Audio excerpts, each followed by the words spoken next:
Do you have a desire to build wealth? Of course you do.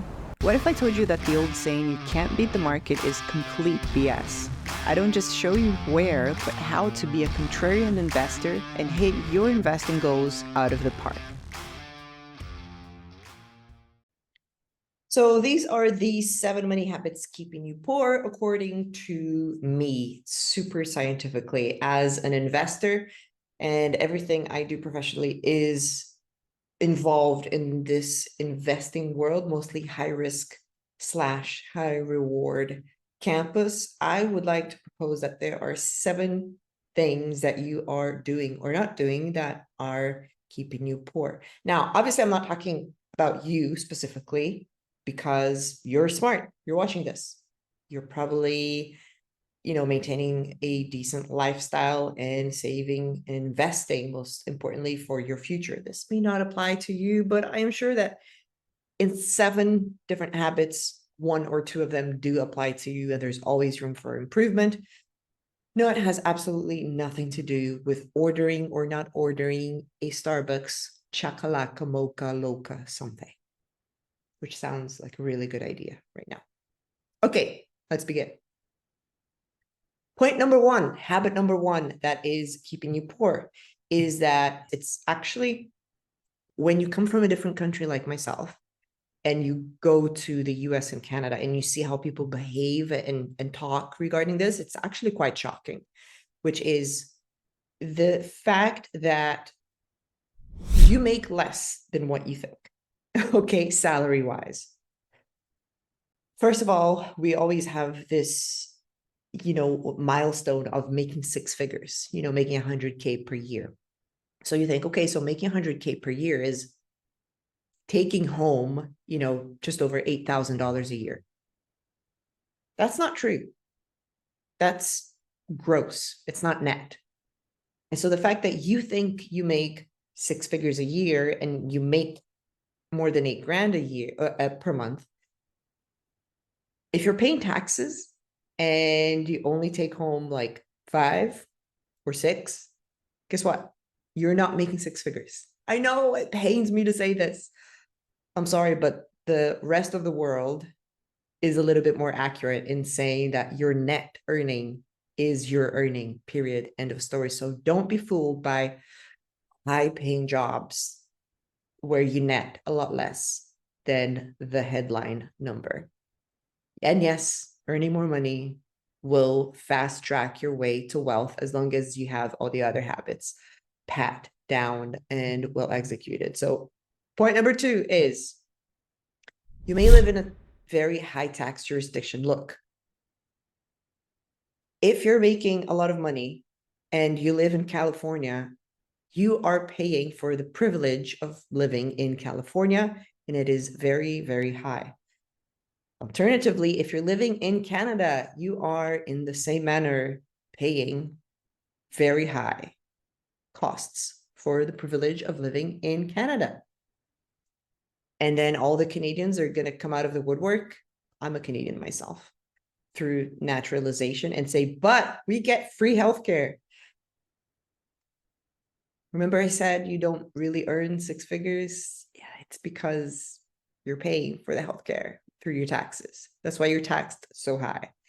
And in most cases, especially for men who refuse to go to the doctor no matter what until you guys are dying, if you take that money and just use private services anywhere around the world, you would pay a lot less than what you currently pay in taxes. So just putting that out there, the fact that you live in a high tax jurisdiction is an issue, because if you are leaving a third to half of your yearly earnings on the table, that is really going to hurt long term.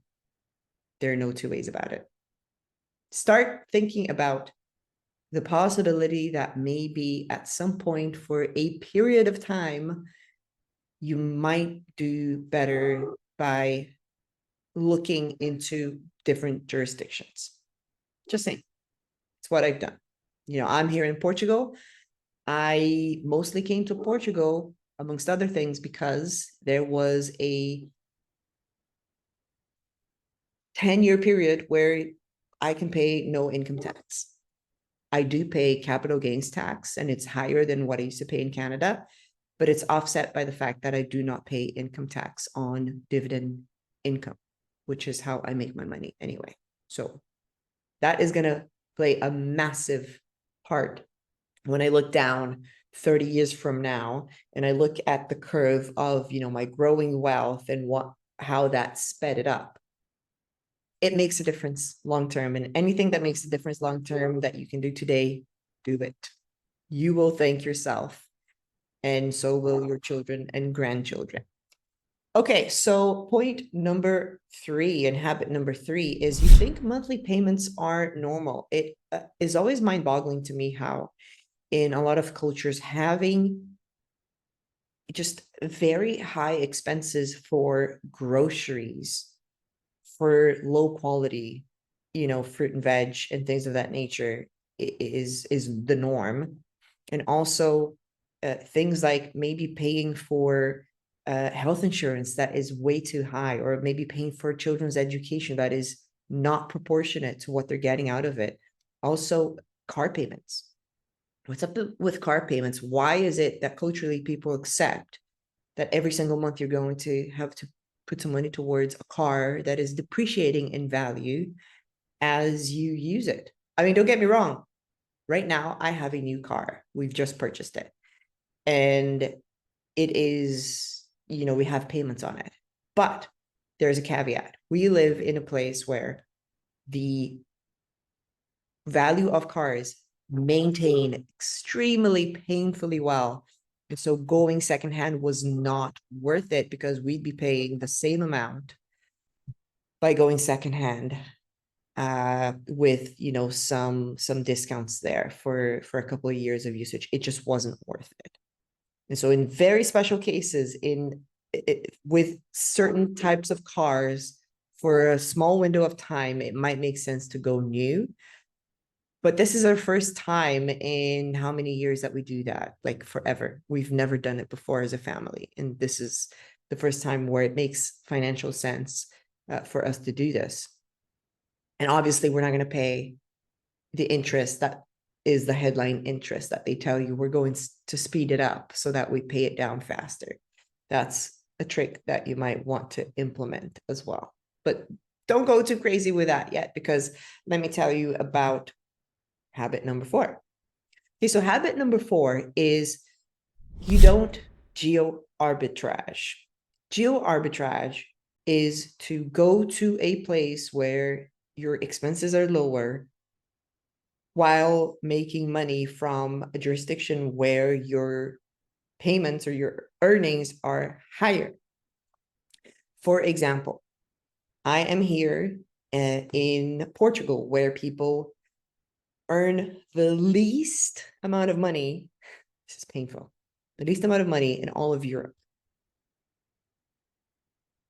It's shocking.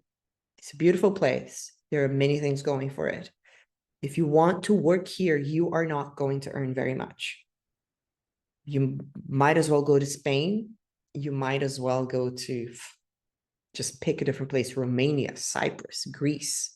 Those countries, they're broke. They're less broke than Portugal, strangely so. So what have I done? I do work that is high value to companies in Canada, where they pay me in Canadian dollars, and where I can still be competitive, and where I can bring money home and make maybe 5 to 10 times what the average person makes here. You can also easily do that in Asia. You can do that in South America. You can do that within the United States of America or even Canada by not living where your money comes from. I know it's difficult with family. You're going to have your excuse, and that's okay. But just think about that and the possibility that that might be good sometimes for a little while. For example, if I have a really, really, really, really big win in the markets, I'm going to pay 28% capital gains tax. I am willing to do that. In some cases, I can pay a little less if the country has, a jurisdictional agreement with where I'm supposed to be paying my taxes. But it might come down to the fact that, hey, what if there's like this massive windfall and I have to pay way, way, way too much money for making a profit? Well, are there any jurisdictions I can move to for 12 months and book those profits where capital gains tax is zero or close to it? Is it worth it for me to do that with my family? For some of you, the answer will be no. For some of you, the answer will be absolutely yes, and you should do it. Or not, because I'm not a tax advisor. Just some thoughts. So, habit number 5 is you work for somebody else. When you work for somebody else and you make your headline number that is fake to begin with, you must generate more value than what you're costing your employer, which is the headline value. Let's call it 100K per year, 6 figures. That means that the company needs to be extracting from you value enough to pay you and more. Otherwise, it wouldn't make a profit and it wouldn't be worth it for them to be in business. So consider the fact that in some professions, you'd be better off by becoming self-employed and becoming a consultant and doing work for your company and a few others, diversifying your risk of being out in the street unemployed and making more. And depending on the jurisdiction and how you set it up, paying less tax. I know this is the thing for today. It makes a difference, trust me. Habit number 6, you borrow from your future. I want to implant a different concept in your mind about borrowing, because I grew up in a day and age when borrowing for everything is absolutely the norm. I am not against borrowing. I actually have a lot of debt and I sleep very well knowing that my assets more than cover my debt with tons of room to spare. But what I would like to tell you about is that when you're borrowing from the bank or somebody else or from a financial institution, you are not borrowing from them. You are borrowing money from yourself in the future. So you have your income and your expenses, and they're going to continue as you get older, usually just stack on more expenses. We're humans, we fall prey to good marketing. And so you're likely going to spend more. Inflation is here, it's eating everything up. And when you borrow, you are telling yourself, I am going to increase my productivity to the point where paying down this debt and paying it off completely is not going to hurt me because I'm going to be earning so much more and I'm not going to be spending as much. Therefore, the gap will increase and I'll be able to pay this off in time. That is usually a fallacy. That is usually a crazy mushroom infused dream that will never happen. So every time you take on debt, think very, very hard about how you're going to produce more and spend less in order to pay that off. I was very blessed, and this is not through just, my investor savvy, although that does play a small part in it, but I was almost forced to buy this condo in 2020. It was April of 2020 when we closed on it. I live in a place where it is very, very touristy. And so it's lovely. People come here and, the size of the town triples during summer. There's a buzz. It's awesome. I live close-ish to the beach. You can be there within, 6 minutes driving. And it's great. I don't mind living here. I don't feel like I'm forced, to live here. But you can't get any rentals. I cannot pick up the phone with my foreign accent and get a rental at a decent rate that is close to town, walkable, and all the different amenities that I would like, my house to have. There is no stock available, period, end of story. It doesn't exist. So the only chance I had to live a life where the landlord wouldn't consistently kick me out to make money from, Airbnbs, was to buy.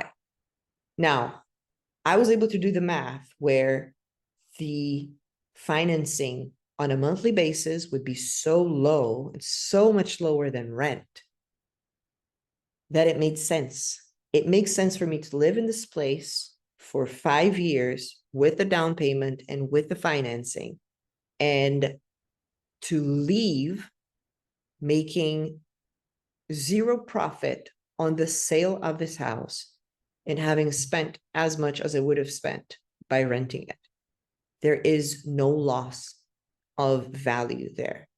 And so I've been here, 3 years, almost 4. It's going to be 4 years soon. If next year I want to walk away from this house and sell it for exactly the same price that I bought it for, with zero increases, and yes, home prices have increased a lot in my region, but if I just sell it for the same price, I will have saved money versus renting. I'm not going to tell you how much I pay for rent because you're going to cry. And I don't want you to think that there are still opportunities like this in Portugal. They're virtually gone, at least in my region, the South. It's very hot for, real estate and things like that. But that's something that you sit down, you figure out, you do the math, you compare your options, and you make a decision. And it is somewhat outside of your control because this was COVID. I could have locked in a 10-year fixed rate for a mortgage, which I did, at really, really low interest rate, which I did, but maybe the price would have been too high compared to what could have happened during COVID. Maybe my house could have been valued at 20% less after a couple of years. I had no idea the prices were going to go up during and after COVID. Did you know that? I didn't know that. But it's calculated risk that you sit down and you have to make a decision towards. And that goes with everything. So, number 7, you are not disciplined with your risks. Now, obviously, I'm not talking about you. You are very disciplined and you do everything correctly and you buy and sell at the utmost best points. But I'm saying that in general, people have a habit with highly concentrating on things that they have zero control over. For example, it's very common for somebody to, come to me and tell me about their excitement with a certain stock, maybe a mining stock, that they've put a lot of money towards.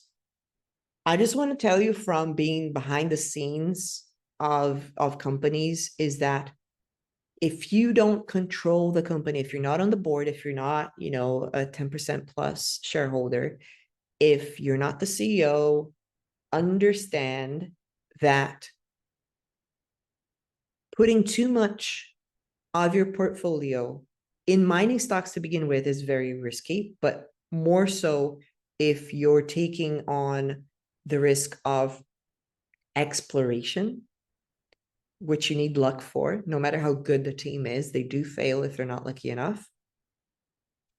And beyond that, your company will need to dilute unless they're producing. And sometimes even when they're producing, they're going to need to dilute. So the cards are stacked against you from the beginning. You have to really have a lot of trust in your skills of picking a company and maintaining an eye and keeping track of that story. So this involves not only what the company feeds you, but what else you do research-wise. Now, if you're wondering how you can best pick a stock and try to eliminate potential massive mistakes, I've made this video up here and I hope that you enjoy it and make way more money than I have by picking all the right companies.